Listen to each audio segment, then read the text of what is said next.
So I was at the pharmacy the other day, standing in the cold and flu aisle, and I had this moment where I just stopped because I realized I was only buying one box of Panadol. One. Not the bulk pack, not 3 boxes of Nurofen, 2 bottles of baby Panadol, a nasal spray, saline drops, or whatever else I could throw in the basket while silently falling apart. Just one box. And I thought, oh my God, we made it. We actually made it through those years. Okay, let me take you back. Because if you've got a baby or a toddler right now, you already know what I'm about to say. Those early years, it's just sickness on top of sickness on top of sickness. Like, I genuinely lost track of how many times my kids were sick between the ages of 0 and about 3. It was wild. We had colds, so many colds. We had the flu. We had gastro.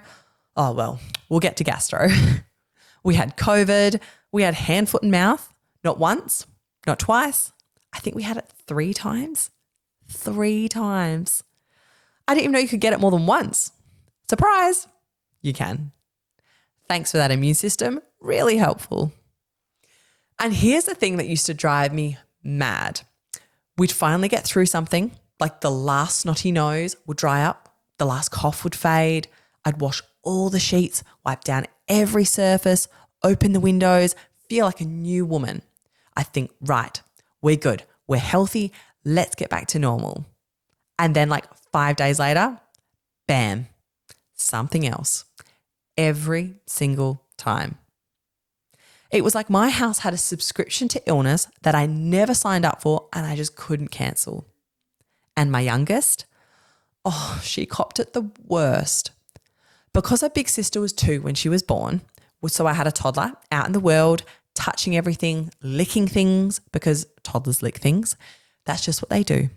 And then coming home and breathing all over the baby, kissing her on the face, sharing dummies. I'd turn around for 2 seconds and my toddler would have the baby's dummy in her own mouth and then pop it back in. Cool, great, that's fine. My youngest basically had a cold from the day she was born until she turned about 2. I'm not even joking. I think her nose ran for 2 years straight. I should have bought shares in tissues. And people would say to me, do your girls go to daycare? No, they never went to daycare. And I used to get so annoyed when people said that, like daycare was the only place kids pick up germs. My girls didn't need daycare to get sick. They were very talented at finding germs all on their own. We did gymnastics, library story time, play centres, music classes, all the things you do to keep toddlers busy and stop yourself from losing your mind. And every single one of those places was basically a germ factory. The ball pit at the play centre, that thing should come with a warning label. Enter at your own risk. You will leave with hand, foot, and mouth. The library books, look, I love the library. I really do. But those board books have been chewed on by about 400 kids. And my girls would chew on them too, because of course they would. Now, I'm a nurse, right? I know about hand hygiene. I know about infection control. I literally do this for a job. And I still couldn't keep my kids from getting sick. I was washing hands, wiping down trolleys, carrying hand sanitizer like it was a lifeline. I had antibacterial wipes in every bag I owned. And it didn't matter, not one bit. Kids are just germ magnets. They touch everything. They put everything in their mouths. They sneeze directly into your face with 0 warning. My toddler once sneezed into my open mouth. Into my open mouth. I just stood there, defeated, knowing I'd be sick by Thursday, and I was. But here's what I really want to talk about, because getting sick is one thing, but the difference between a sick baby and a sick older kid, it's massive, like worlds apart. When my girls were babies and they got sick, it was terrifying. A baby can't tell you what's wrong. They just cry. They cry, and you're trying to figure out, is it their ears, their throat, their tummy? Is it teething? Is it a virus? Is it something worse? You don't know. You're just guessing. And then they won't feed. That was the one that used to really, really get to me. when they're all blocked up and they can't breathe through their little nose and they pull off the breast and the bottle and they just scream. And you're sitting there at 2 a.m. with a snotty baby who's hungry but can't eat, trying to use those little saline drops.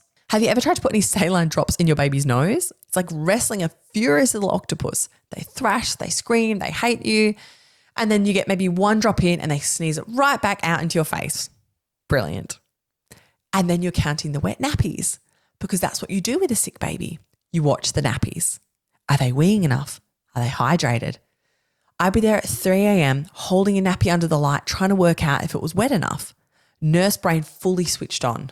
Mum brain fully panicking. And sick toddlers. Oh God. Okay, so toddlers are already hard work. We all know this.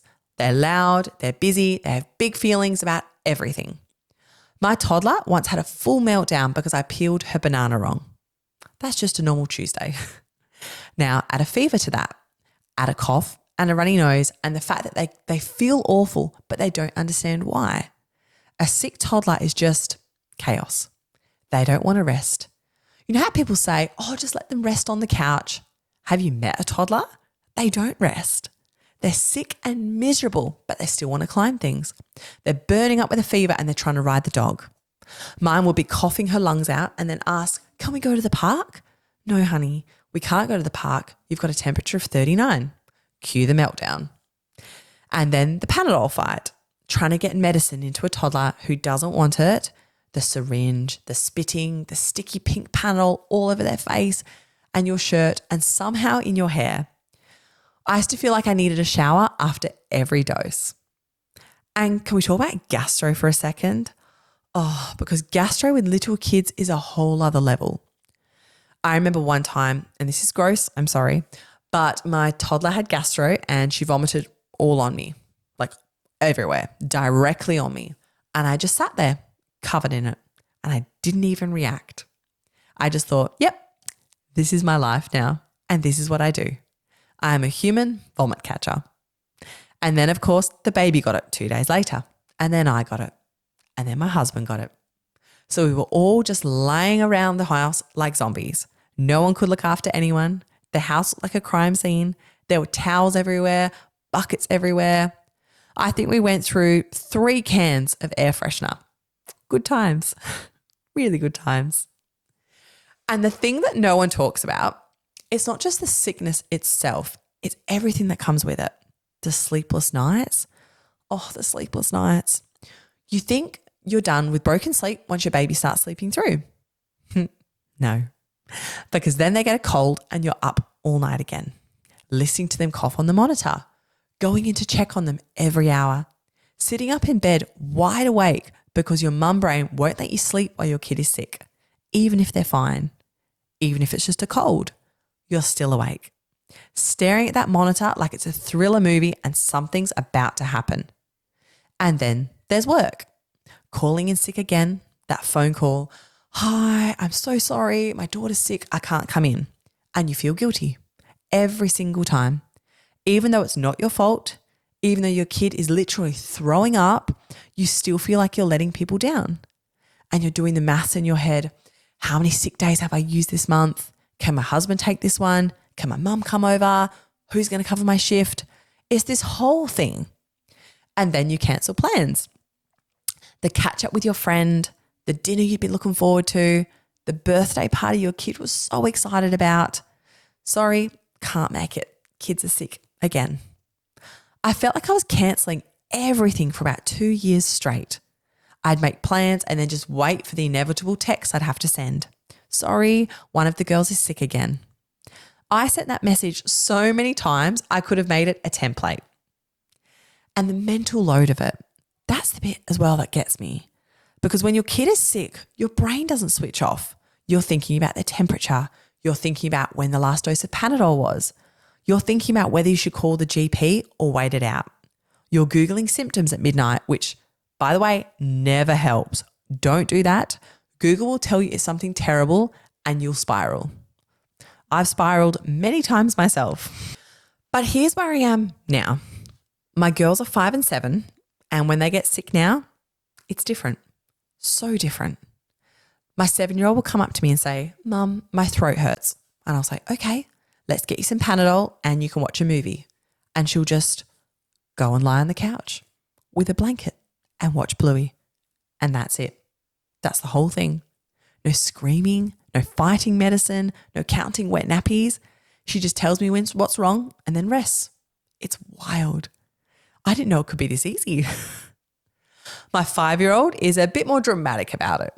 She wants the full mum treatment, the cuddles, the special drinks, the fancy tissues.